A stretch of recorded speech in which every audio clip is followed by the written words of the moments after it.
Good morning, student. Today we are starting our remaining part of the chapter number 9, that is Peace of Political Science. And in our content we have also clear about the peace.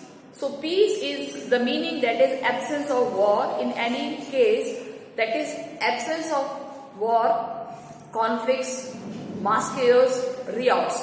So all these conditions determine for the peace. यानी कि जब कहीं पर किसी country में war नहीं होते, कोई विवाद यानी कॉन्फ्लिक्ट्स नहीं होते, कोई मास्केयर यानी रियॉट्स नहीं होता, तो फिर वहां पर हम कहते हैं कि वहां पर केवल और केवल पीस एग्जिस्टेंस है. So that's we can say कि अगर पीस को लाना है तो कुछ हमें प्रोविजंस करने होंगे. In previous video we have also clear about the basic structure of violence. In this segments we have cleared 6 segments: the caste basis, the colonialism basis, the wages basis, the racism basis, so many more. There is a different aspects which are determined for the internal peace. So अगर हम बात करें कि किसी भी society में, जिस भी सोसाइटी से हम बिलोंग करते हैं, क्या वहां पर पीस होती है? क्या कोई ऐसा समाज है आपने देखा है कि जहां पर वायलेंस नहीं होते हो? है क्या ऐसा कोई? नहीं. हम सब जानते हैं कि कुछ ऐसी कमियां हैं, कुछ ऐसे बेस हैं, बातें हैं जो हमारी सोसाइटी में ऑलरेडी रहते हैं. इसी को कहते हैं स्ट्रक्चरल वायलेंस, जिसकी वजह से हमारी सोसाइटी में वायलेंस होती है. जैसे हमने कल परसों क्लियर किया था, that is caste base, religion base, untouchability जिसको हमने कहा था, होती है हमारी सोसाइटी में. वेजेस का डिस्क्रिमिनेशन हमने देखा था, मेल्स फीमेल्स में डिस्क्रिमिनेशन होता है. जब कई बार फीमेल्स इसके लिए आवाज उठाती हैं तो वो वायलेंस में कन्वर्ट हो जाता है. कॉलोनिज्म का हमने देखा था कि कुछ बड़ी कंट्रीज छोटे कंट्रीज को क्या बनाती हैं, अपनी कॉलोनी, और जब कॉलोनी बनाती हैं तो वो उनको क्या करती हैं, एक्सप्लॉइट करती हैं. तो हमारी बुक में एग्जांपल दिया हुआ ना, फिलिस्तीन का और इजराइल का. Am I right? Clear? So and after that we also clear about the racism और communalism.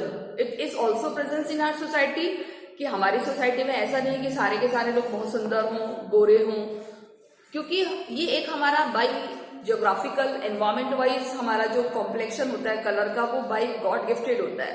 तो हम किसी को डिटरमाइन नहीं कर सकते कि कौन ब्लैक है कौन व्हाइट है, बट हम देखते हैं कि हमारी सोसाइटी में आज भी ये डिस्क्रिमिनेशन होता है. और आपने एग्जांपल्स में देखा होगा कि जो साउथ अफ्रीकन कंट्रीज हैं, तो साउथ अफ्रीकन कंट्रीज में होता है, लैटिन अमेरिकन कंट्रीज में इस तरह का डिस्क्रिमिनेशन है.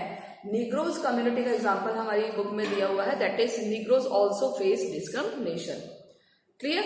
And psychological and tangible. Psychological in the sense किसी को मानसिक यातना देना.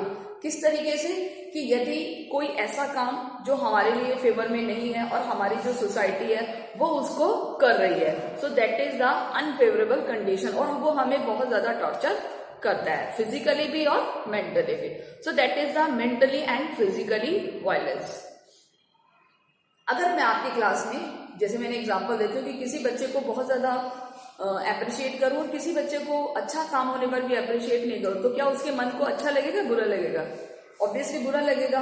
तो उस कंडीशन में उसका जो साइकोलॉजिकल है यानी जो मनोविज्ञान है वो धीरे धीरे खत्म होता जाएगा और उसको बहुत ज्यादा बुरा लगेगा. So these kind of violence are present in our society. In next content we have also clear about the UNESCO. First of all tell me full form of UNESCO. आपकी बुक में दी हुई है. दिस इज एक agency है UNO की. UNO कब develop हुआ है आपको पता है? यूएनओ कौन से ईयर में फाउंड हुआ है? 24 अक्टूबर 1945. तो उसकी एक ये एजेंसी है, और उसकी एक एजेंसी है यूनेस्को. यूनेस्को ने एक बहुत अच्छी डेफिनेशन दी है. क्या डेफिनेशन दी है? कि जो पीस होती है यानी कि जो वॉर होता है, war begin in the mind. क्या दिया है? War begin in the mind.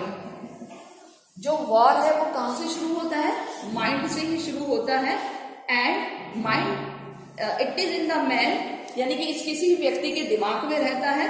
And defence of peace must be constructed, यानी कि इसके लिए क्या करना चाहिए? Peace must be constructed. यानी कि जब वॉर है तो उसी वॉर को खत्म करने वाला भी कौन होगा? इंसान ही होगा। वॉर किसकी वजह से शुरू हुआ है? हम जैसे इंसानों की वजह से, क्योंकि हमारी कहीं ना कहीं कोई ग्रीड है। अगर उस ग्रीड को पूरा नहीं होता, वो ग्रीड पूरी नहीं होती, तो हम उसको किस में कन्वर्ट कर देते हैं? वायलेंस में। और वायलेंस किस में कन्वर्ट हो जाता है? वॉर में। अब क्या वॉर ही चलती रहनी चाहिए? क्या उसके लिए पीस का सिस्टम नहीं होना चाहिए? यस, होना चाहिए। और उस पीस के सिस्टम के लिए क्या है?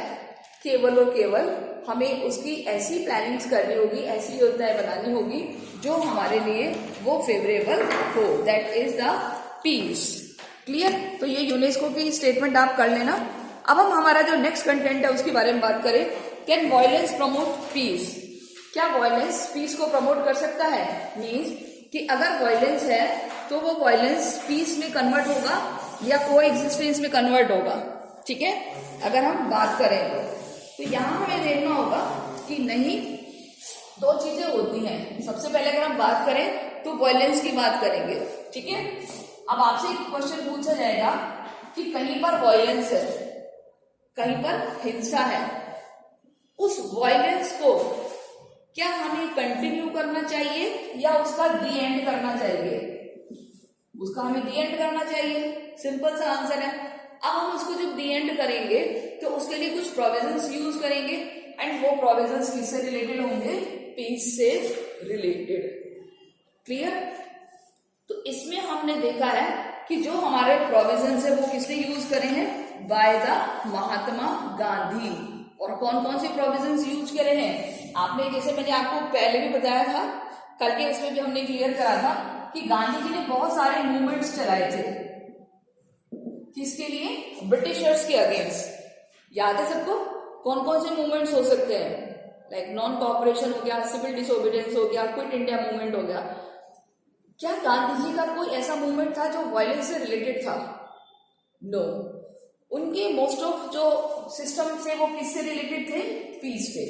अगर हम नॉन कॉपरेशन की बात करें, किसकी बात करें?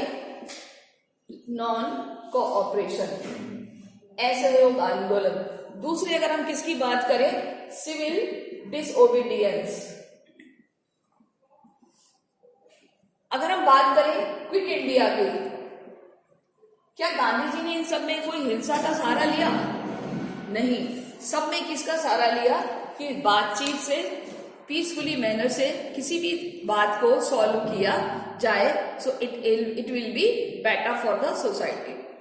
आपको चौरा चौरी इंसिडेंट याद होगा, आपने 10th क्लास में पढ़ा होगा कि गांधी जी ने जब नॉन कॉपरेशन शुरू किया था तो 1922 में चौरा चौरी इंसिडेंट हो गया था कि एक इंडियंस ने बहुत सारे ब्रिटिशर्स को मार दिया था, क्योंकि उन्होंने पुलिस की जो छावनी थी, एरिया था, उसके ऊपर अटैक कर दिया था। लगभग 22 के करीब ब्रिटिश पुलिस वाले मारे गए थे। तो गांधी जी ने नॉन कॉपरेशन को खत्म कर दिया, चौरा चौरा। क्योंकि गांधी जी किसको फेवर कर रहे थे? Peacefully manner. वो चाहते थे कि हमारी सोसाइटी में जो एक सिस्टम है वो शांति वाला होना